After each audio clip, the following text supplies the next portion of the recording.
Alright, we are here in beautiful sunny Florida breaking down UFC 204 Bisping versus Henderson 2 in Manchester, England. Unfortunately, it's a very sad day here in sunny Florida. If you don't know by now, fellow Floridian UFC middleweight Josh Saman passed away this morning at the age of 28. Thoughts out to his family and loved ones. It's a very sad, terrible situation. Fortunately, I had the honor and privilege of watching Josh fight live. He didn't win that fight, but he showed heart and toughness and that he was a fighter. And that's what he was, man. He was a fighter. If you don't know, Josh had to deal with the loss of his girlfriend and the loss of two other close loved ones very shortly after that. He also, I believe it was a meniscus tear he suffered, and he was told that possibly his fighting career would be over. So, the guy's been through a lot, man. There's speculation on how he passed. I think some things are better left unsaid. If you're going to give a guy a pass on some kind of mistake that he may have made, it's a guy like Josh the Man. Just been through so much, man. I know he wrote that book, and I'm gonna be looking to get my hands on that ASAP and read through that, man. So yeah, man, just thoughts out to Josh the Man's family and his loved ones. Very sad. But moving on here, my UFC Portland betting recap. So I went over this in my last video. If you haven't watched my last video, what I've learned betting on MMA, if you haven't watched that yet, go check that out. I went over my Portland results in that video, so we're just going to move on here. It wasn't a very good night, but moving on to UFC 204. So this is a very good card, man. I think it's very good for betting. I think it's very good entertainment-wise. A lot of good, fun fights on here. I just think it's a great card overall from all perspectives. So first fight, we got the newcomer, Mark Diakase, minus 210, taking on Łukasz Sieski, plus 175. Mark Diakase impresses me, man. This is a good guy. He won a lot of his fights via wrestling early in his career. He was striking too, but mostly it was his wrestling. And these last two fights, he's really come into his own.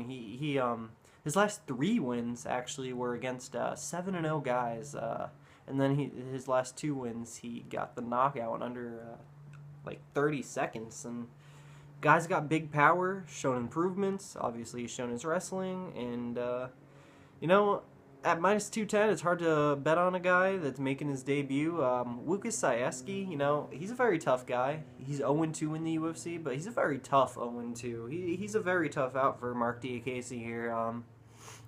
I just think Łukasz, his worst aspect is his striking defense, and I think Mark Diakase is going to be able to take advantage of that and work his way to a first-round TKO. I'm not convinced that Diakase can stuff takedowns, maybe. I mean, he's shown the offensive wrestling, but not the defensive. But I think, Sieski, he's shown improvements. Even in his last loss was a first-round finish, and his first loss was a decision. I think he showed improvements in his last fight, but I don't think it'll be enough here. I think Diakase is going to be able to roll on here with a first-round TKO, but no bets. So next up, very fun matchup. Adriano Martins, minus 220, taking on Leonardo Santos, plus 180.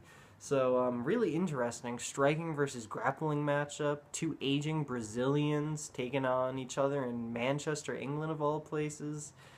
So obviously, this is a very interesting, close matchup, and Leo Santos opened up as a plus 250, and I would have taken that if I had the opportunity. Unfortunately, I wasn't quick enough on that.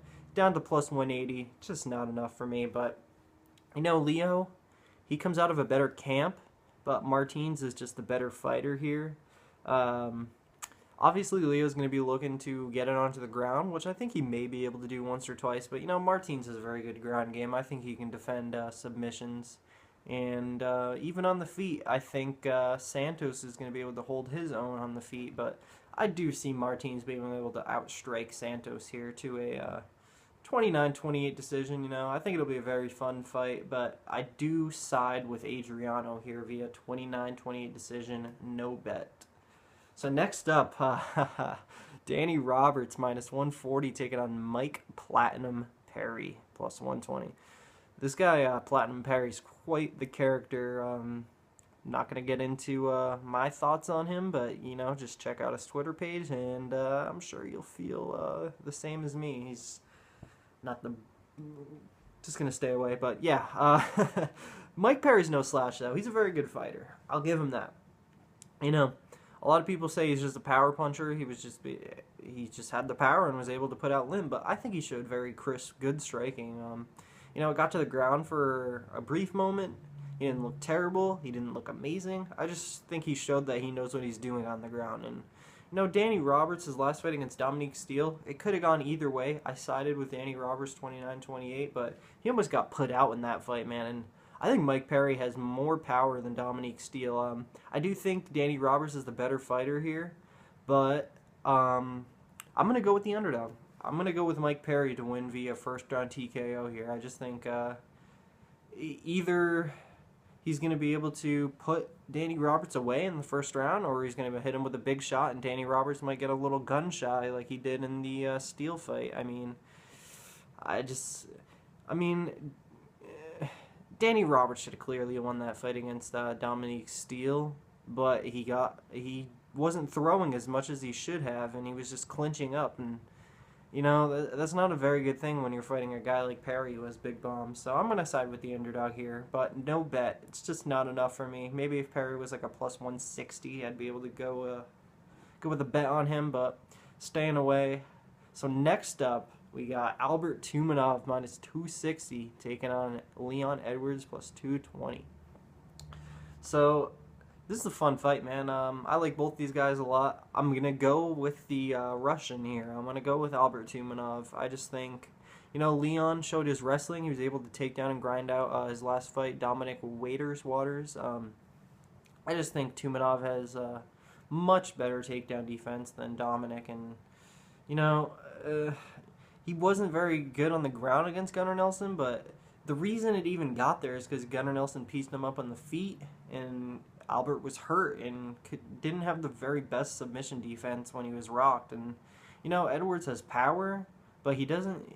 It's going to be hard to tag Tumenov. Tumenov is very smart on the feet. I just think he's going to be able to knock out Leon Edwards early here or win a dominant 30-26 decision. I do have Tumenov in a parlay here. So, next up, Davy Grant minus 185 taking on Damian Stasiak plus 160. I like Davy Grant, man. I like this guy a lot. You know, he was out for like 2.5 years after the Chris Holdsworth fight, but came back against Marlon Vera and just dominated him. And he looks so good for being away from so long. And, you know, that shows what kind of fighter he is. I mean, it's really only these elite fighters that can come back after such a long layoff and put on such a great performance. And I'm not saying Davy Grant is some top 10 guy, but he's very good. You know, he trains with Saul Rogers. If you don't know Saul Rogers, he was on the Team McGregor Team Favor season. He should have won that, but unfortunately he couldn't compete in the finale because he lied on his visa, so he got shunned from the UFC. But he's a very good fighter. You know, Davy Grant's training with him every day. You know, Stasiak, he showed good ground game, and he submitted Philippe Pajic in his last fight. Philippe didn't have very good sub-defense. I just think Davy Grant has the sub-defense. He has the... he just has the advantage everywhere here, in my opinion. I think he's going to be able to mix up strikes and takedowns. You know, he's got the home court advantage here. There's a lot going for Davy Grant in this fight, and at minus 185, I like it, man. So, I'm going to be going with Davy Grant here for a 30-27 decision, and I do have a parlay of Davy Grant and Davy Grant and Albert Tumenov 1 unit at plus 116. So, yeah, man, Davy Grant via decision here. Next up, Rob Font taking on Ian Entwistle. If you don't know, I've been doing these locks of the week, and I'm currently 5-0. Last week, Curtis Blades came through for me as my lock of the week, and this week it is Rob Font. So, at the highest level, it seems like Ian Entwistle, he either catches the leg lock or he just goes for it and doesn't have a backup plan and gets pounded out by Daniel Hooker or Alejandro Perez of the world. And Rob Font, he's the best guy that Ian Entwistle has fought by far, in my opinion. I think Rob Font knows what he's going to want to do, and he's going to be able to stop it and just beat the hell out of Ian Entwistle. And it's just not a very good matchup for Ian. Even if Ian wants to switch up his game plan and actually strike with Rob Font or go for takedowns, I don't think he can do that against Rob Font. I just don't think Ian Entwistle has the skills that Rob Font does, and I just think Rob Font's going to have his way with him and get that first round or second round TKO. And unfortunately, the line, is it out yet? Unfortunately, the line is not out yet. It is out now. Rob Font in the distance, minus 211 here. All right. I'm not going to make a decision right here on the spot, but I don't know if I'm going to be betting that straight or in a parlay. Most likely a parlay. But, yeah, man, I'm going to be looking to make Rob Font in the distance, a bet on Rob Font in the distance there. I like that. Ian, he just doesn't go to decision. He gets finished or he finishes, and if Rob Font's going to win, he's going to just stop Ian Entwistle. So, prediction is Rob Font TKO there. So, next up is Yuri Alcantara at minus 160 taking on Brad Pickett plus 140. This is a really fun fight, man. A matchup of two scrappy veterans that have been around for a long time. Surprised these guys haven't been matched up yet. Pickett was in flyweight for like 3 or 4 fights, so, But Yuri, I just think Yuri's the better fighter here and also has more left in the tank. Pickett got that split decision win over Francisco Rivera. I don't think he won that fight, man. I think Rivera won that fight, and Pickett should be on a 4-fight losing skid here. Yuri's never lost 2 in a row. His losses are to really good guys in Jimmy Rivera, Frankie Saenz, Uriah Faber, Hakron Diaz. I just don't think Brad Pickett is on that level. I think that Yuri is going to be able to edge him out and use his reach and maybe mix up some takedowns. But the thing is, this is a home crowd advantage for Brad Pickett, and I think Brad Pickett's going to be throwing for the fences. He's going to be more active. The crowd is going to be loud for everything he does. So I do think this is going to make for a very close split decision on the judges' scorecards, although I do think Yuri has the skills and most likely will win. It's just not worth the risk of the judges giving Brad Pickett a early Christmas present here. I'm just going to stay away here, even at minus 160, which I think is a good price for Yuri. I wouldn't fault you for taking that, but I'm going to go with Yuri decision here, but no bet. So first fight on the main card here, Mirsad Bektic minus 800 taking on Russell Doane plus 500. So Bektic has been out for a very long time. Very long time. He was originally supposed to fight Arnold Allen, which would have been a very, very fun matchup. I do think Bektic was the better fighter out of those two, but, the layoff would have caught up to him, and I think it would have made for a close fight. I still did pick Bektic, but, So Russell Doane, coming in on 5 days' notice. Obviously, I think the way the matchup plays, Mirsad is a very safe pick here. I think he's going to be able to work his takedowns and ruthless ground and pound to beat Doane in a very lopsided, unanimous decision. Maybe 30-26 is my official pick. But, the thing is, he's been out for so long. He's going to be a little rusty in there. Russell Doane, I know he's short notice, but this is his first fight at 145. He's not going to have to cut the weight. I know for a fact he stays in shape. These Hawaii boys don't take any days off. I like Russell Doane's chances at plus 500 here, and I do have a half-unit play on Russell Doane here. I'm taking the shot at plus 500. I just think that's a little too crazy against a guy that's been out for 18 months or however long it's been. Like I said, Mirsad is the pick, but he's going to be able to. He's going to be putting Russell on his back, and one does not simply submit Leandro Issa, and Russell Doane submitted Leandro Issa off his back, and just at plus 500 at that price, the chance that he's going to be able to pull off a submission against Bektic, or even hit him with a big strike. Bektic was hurt by Chaz Skelly. I know Russell Doane is no Chaz Skelly, but you just never know. And at the highest level and against a guy that's been out for so long, I think plus 500 is a good price on Doane here. But the pick is with the Bosnian via 30-26 decision. So next up, don't really want to talk about this fight too much. Very boring matchup. I don't know why they continue to put Stefan Struve on main cards, but we got Stefan Struve minus 175 taking on Omeilanczuk plus 155. So this fight's pretty simple to me, man. I just think it's going to be a standing snooze fest. I don't see either guy going for a takedown. I don't want to bank on Stefan Struve using his reach. Obviously, he's never been known to do that in the past, which is crazy, you know. But I do think he's showing improvements, and I don't think Omeilanczuk is on his level. Struve is at a much better camp. I think he's going to be able to put together the better game plan. Omeilanczuk is coming in on short notice. Struve was originally supposed to fight Ruslan Magomedov. I just like Struve here to win via decision. I don't think there's going to be a finish here. I can't see either guy finishing each other. And I do have a play on the over 1.5 at minus 140. But the pick is Stefan Struve via a snoozer of a 29-28 decision. So next up, fun fight here. These top three fights are they're just fun, man. Vince St.Preux minus 165 taking on Bisping-hendo plus 145. This is a super close matchup. You know, I think if there's going to be a knockout, it's going to be OSP early, but I don't know, man. I mean, Bisping-hendo, he's only been knocked out by the very best, the hardest hitter in Rumble Johnson, and one of the very best strikers in Alexander Gustafsson. So I don't think OSP is. I mean, he could, but I just am not picking OSP to win via KO here. I do have OSP winning via 29-28 decision. I just think he could work the ground game if he wanted to. I mean, I think he could.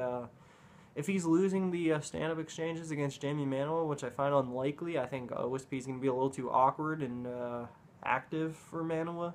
I think OSP could work the takedowns and expose the ground game of Bisping-hendo here. It's a fun matchup. I do think this will be a fun fight, but I do like OSP to win a decision here. But no bets except the over. So, or not the over, excuse me. I have a play on this fight to go the distance, half unit on this fight to go the distance at plus 350. Because I would bet the over. It's at like plus 135, but I feel like if it goes past 1.5 rounds, I don't think there's going to be a finish. And at plus 350, that's a very good price. Thought I'd just take the half unit stab on it. But next up, the co-main. Very fun between Gegard Mousasi, minus 365, taking on Vitor Belfort, plus 305. You know, Vitor shows he can still be dangerous even in this USADA era. I mean, he hurt Chris Weidman. He finished Dan Henderson. Things didn't go very well against Jacare, but that's just a very bad matchup for Vitor. He could finish Gegard, definitely. I mean, he still has the skills in him, but I think Gegard is a little too smart. He's got some of the best striking defense in the entire UFC, pound for pound, and this is just another one of those bad matchups for Vitor.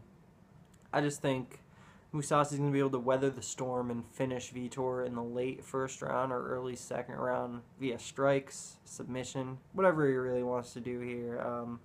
I just don't think this is going to go very well for Vitor, but like I said, he could get that first 2 minutes KO, and so that's why I'm wary to bet on Gegard. But I do have a play on this fight not to go the distance. I think that's a very good play there, but yeah, I like Mousasi to be patient, weather the storm, and get that finish of his own.